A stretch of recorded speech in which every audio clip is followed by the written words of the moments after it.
खंडू शहर वेझो सालारो थाणे जी हद जो रहवासी कलंदर बख्श खोसो दांह खणी सहाफ़िन वटि पहुची वियो। खंडू शहर वेझो सालारो खंडू में रहंदड़ कलंदर बख्श खोसो सहाफ़िन वटि पहुतो, जिते हुन सहाफ़िन खे दांह ॾींदे चयो त असांजो घिटी जे लंघ तां काफ़ी वक़्त खां लखा ॾिनो वारी धुर सां तकरार हलंदड़ हो।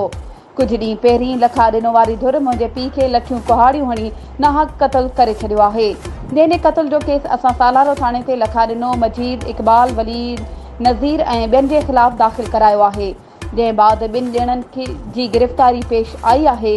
अञा ताईं वधीक जेके केस में माण्हू ॼातल आहिनि उहे गिरफ़्तार नाहिनि थी सघिया। केस में नामज़द जवाबदार धुर जा माण्हू असांखे धमकियूं ॾेई रहिया आहिनि।